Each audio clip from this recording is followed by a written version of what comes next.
Welcome back ख़वातीन और हज़रात। जैद हामिद साहब जी, इलाज गालिबन यही है कि मजीद मोहलत दी जाए और देखा जाए। एक बात ज़हन में रखिएगा, अगर रियासत खुद अपने आप को दुरुस्त न करे फिर उसके बाद एनार्किक फोर्सेस अपने टेक ओवर करती हैं उस वैक्यूम को। सवात की मिसाल ले लीजिए, सवात में कोई अदल कोई इंसाफ पाकिस्तान के जुडिशल सिस्टम का तो था ही नहीं। एक तलाक का, जमीन का, जायदाद का मामूली मसला 10-10 साल 20-20 साल चला करता था। तालिबान ने आने के बाद जुल्म की हद तक, जालिमाना हद तक, दहशतगर्दी की हद तक, लेकिन लोगों के लोकल मसाइल हल कराने शुरू कर दिए उन्होंने। जुल्म भी किया, बेइंतहा लोगों के गले काटे, तबाह बर्बाद किया। शुरू में वो आए थे इंसाफ और अदल के नाम पर, एक्सप्लॉइट किया उस वैक्यूम को। जब लोगों ने उनकी असलियत देखी फिर फौज को बुलाया कि भाई सफाई करो, हम तो फंस गए। द पॉइंट इज कि अगर ये रियासत अपने आप को दुरुस्त नहीं करेगी तो फिर चाहे IMF की जो एक पॉलिसीज इस मुल्क में इंप्लीमेंट हो रही हैं उसकी वजह से कोई स्ट्रीट अनार्की बिल्ड हो, चाहे जो कि इंसर्जेंट फोर्सेस हैं बलूचिस्तान में, फाटा में, पाकिस्तान में दहशतगर्दी कर रही हैं, वो डेवलप हो जाए, या फिर क्योस अनार्की इस लेवल पर पहुंच जाए कि फौज को मजबूरन दखल देना पड़े सिर्फ नेशनल सर्वाइवल के लिए, कि हालात इतने बिगड़ जाएं, आपे से बाहर हो जाएं कि उसके बाद ना कि सवात वाला मामला हो जाए। अगर आप मुझे बताइए सवात वाली सिचुएशन हो जाए तो फौज आएगी या नहीं आएगी? तो इस वक्त हो ये रहा है कि अगर इसी सिस्टम के अंदर रहते हुए भी अगर आप सिर्फ 2 focal centre of gravity points identify कर लें, अगर आप इन पे टारगेट कर लें तो आपका पूरा मुल्क ठीक हो सकता है। एक है करप्शन, दूसरा है दहशतगर्दी। ना किसी करप्ट को सजा मिल रही है, ना किसी टेररिस्ट को सजा मिल रही है। जब अदल नहीं है, इंसाफ नहीं है, किसास नहीं है, तो उसके बाद आप डेमोक्रेसी लाएं, डिक्टेटरशिप लाएं, आप जो मर्जी करते रहें, सिविल सोसाइटी की बात करें, एनलाइटन मॉडरेशन की बात करें, खुराफात और नॉनसेंस के अलावा कुछ नहीं होगा। अब ये सिस्टम नहीं कर रहा, अब क्या करें? देखिए इसका तरीका क्या है, या सुप्रीम कोर्ट को स्ट्रेंथन करें कि सुप्रीम कोर्ट जैसे आपने कहा कितने सुमोटोज हैं, किसी एक सुमोटो में मुजरिम को पकड़कर टांग दें, कर दें। अब the point is the moment you do that you have to put the fear of God into the heart of the corrupt people. आप ना तो करप्ट आदमी को, क्योंकि वो मजाक बन गया है इनका, जैसे आपने कहा ना एक सर्कस तमाशा लगा हुआ है, अस्तगफिरुल्लाह अल अज़ीम, कि एक जो पता है जो लोग 20-20 केसेस में करप्शन में पकड़े हुए हैं, 20-20 सुमोटो से फंसे हुए हैं वो सारे के सारे, फिर वो DG भी लग रहे हैं, हथकड़ी भी लग रही है अगले दिन उनको। और दहशतगर्द इस मुल्क के अंदर मैरियट की बॉम्बिंग में 237 विटनेसेस थे, वो दहशतगर्द पकड़ लिए गए। मैरियट की सबसे बड़ी बॉम्बिंग पाकिस्तान की, 237 विटनेस पकड़े, पुलिस ने चालान करके अदालत में पेश किया, एक गवाह पेश नहीं हुआ उनके खिलाफ, वो सारे अदालत ने बाइज्जत बरी कर दिए। ये अदालती निजाम का हाल है।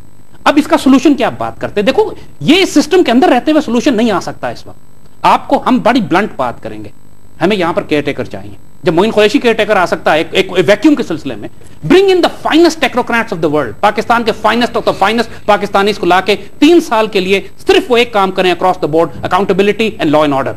इन 2 चीजों को दुरुस्त कर लीजिए, 3 साल के बाद खुला इलेक्शन कराइए, जो चाहते हैं कराइए। अगर नहीं कराएंगे फिर फौज आएगी या तालिबान आएंगे या अनार्की आएगी। नहीं, ऑप्शन सिर्फ 2 हैं, केयर टेकर या फौज। केयर टेकर या अनार्की, केयर टेकर या अनार्की।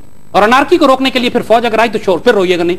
पता नहीं ये कौन से केयर टेकर्स लाएंगे जो मोइन कुरैशी कहां से आ गए थे, उनकी टीम कहां से आ गई थी? वो फरिश्ता था। और ये जो आपके आ गए, इनको भी आप लेकर आए थे, शौकत अजीज टाइप, जो कुछ लगता कि जैसे गधे के सर से देखिए हम फाइनेंस की बात कर रहे हैं। जाते, कौन सा ऐसा दुनिया में मुल्क है जिनमें प्राइम मिनिस्टर पता नहीं बाहर से आ जाते हैं टेक्नोक्रेट्स, उसके बाद वो ऐसे गायब होते हैं कि पाकिस्तान के अंदर अच्छे लोग नहीं रहते। पाकिस्तान के अंदर election commission, supreme court, Pakistan की टॉप इंटेलिजेंस, कौन सी मुश्किल बात? ये किसी का हक नहीं है, अवाम ने वोट दिए, जैसा भी है जी। आप मेरी बात करें, मुल्क हमारा, वोट हमारा। इस मुल्क के अंदर हमने करप्ट लोगों को चुना, हम उसको सजाएं भुगतेंगे, ठीक है।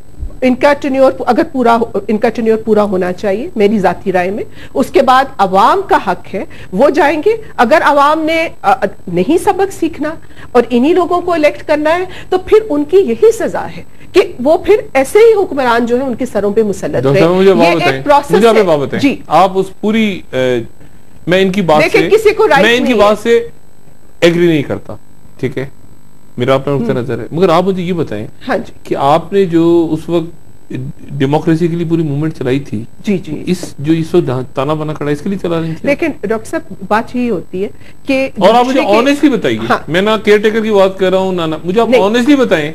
बिल्कुल ये बिल्कुल यही लोग, ये सारे यही लोग, ये लोग, ये 2010 है, 2020 तक चले, 2050 तक चले, मैं कहता हूँ। आप कुछ चलता नजर आ रहा है मुल्क ढांचा, अपनी अगली नस्लें, ये कहीं नहीं चलता नजर आ रहा। लेकिन उसके साथ न फौज के आने से चलता नजर आएगा, न केयर टेकर के आने से चलता नजर आ रहा है। तो हमारे पास हमारा रास्ता क्या है? अनार्की हो रही है ना, एक अनार्की भी है। अनार्की का आप अगर चीजों को दुरुस्त नहीं करते तो अनार्की आ जाए। मैं केयर टेकर की बात नहीं कर रहा, मैं तो कह रहा हूँ अनार्की। नहीं, वो तो मैंने भी पहले बात की। देखिए अगर उसमें खतरा और नहीं, अनार्की ये है, अनार्की ये है, आप पढ़ाती हैं एक यूनिवर्सिटी के अंदर, आप अपने स्टूडेंट से कहें कि आप फिल कर दें और स्टूडेंट कहे कि नहीं मैं तो पास हूं, अनार्की अनार्की होगी ना। वो स्टूडेंट कहे कि मैं पास हूं, आप फैसला दे दें। एनआरओ की जजमेंट आ गई 1 साल पहले और 1 साल गुजर गया, सालगिरह मना रहे हैं उसकी चंद दिनों के बाद उस फैसले की। ठीक है, भरपूर जोशो खरोश से इम्प्लीमेंटेशन नहीं हो सकी। अनार्की और क्या होती है? नहीं, वो ठीक है। आप एक जेलर से कहेंगे इसको सुबह फांसी लगा दो, और जेलर जो है तो वो उस कैदी को उसके भंगड़ा डाल रहा जेल के बाहर। देखिए अनार्की और क्या होती है? नहीं, इस बात को कोई डिनाई नहीं कर रहा ना कि इस वक्त जो सूरत हाल है, इतनी वर्स्ट गवर्नेंस पाकिस्तान में पहले कभी नहीं रही है जितनी इस वक्त है। इसको तो कोई हम नहीं इसको डिनाई करते। बात तो मसला ये कि हल क्या है ना, उसके ऊपर इख्तलाफ है। तो मैं ये समझती हूँ कि कोई शॉर्ट टर्म इसका हल नहीं है।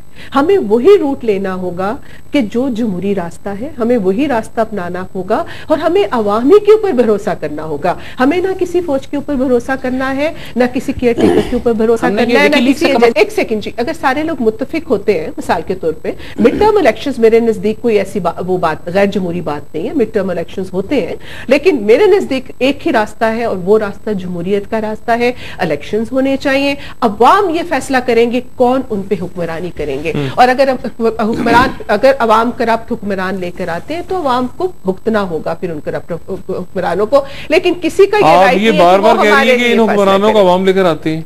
डॉक्टर साहब ये तो जाती आप करें ना, आपने जो आपसे एग्री तहरीक चलाई थी वो ये सेटअप के लिए चलाई थी। नहीं, और कि फलाना इस अदारे का एमडी बनेगा, फलाना इसका वजीर, ये आप सही कहते हैं। और फिर दूसरा ये कि ये भी एक फैक्ट है कि पाकिस्तान के अंदर बदकिस्मती से इलेक्शंस भी जो है वो ट्रांसपेरेंट नहीं होते हैं, और इलेक्शंस में भी इतनी गड़बड़ होती है कि जिनको अवाम वोट देते हैं हमें नहीं पता कि वो वाकई हमारे वोट से आए या नहीं आए। करते हैं जी। और मैं इनसे ये पूछूंगा जैनब साहब से, आपसे आखिरी हिस्से में प्रोग्राम के, यानी इस पोस्ट विकीलीक्स सिनेरियो में आपको अनार्की और केयर टेकर ये दो चीजें नजर आ रही हैं सिर्फ, और आप ये कहती हैं कि जमहूरी रास्ता जिसमें मिड टर्म भी ठीक है चल जाएगा, ठीक है, वो भी एज अ सिविल सोसाइटी आप एक्सेप्ट कर लेंगी। ख्वातीन हज़रात, एक वक्फे के बाद दोबारा हाजिर होते हैं।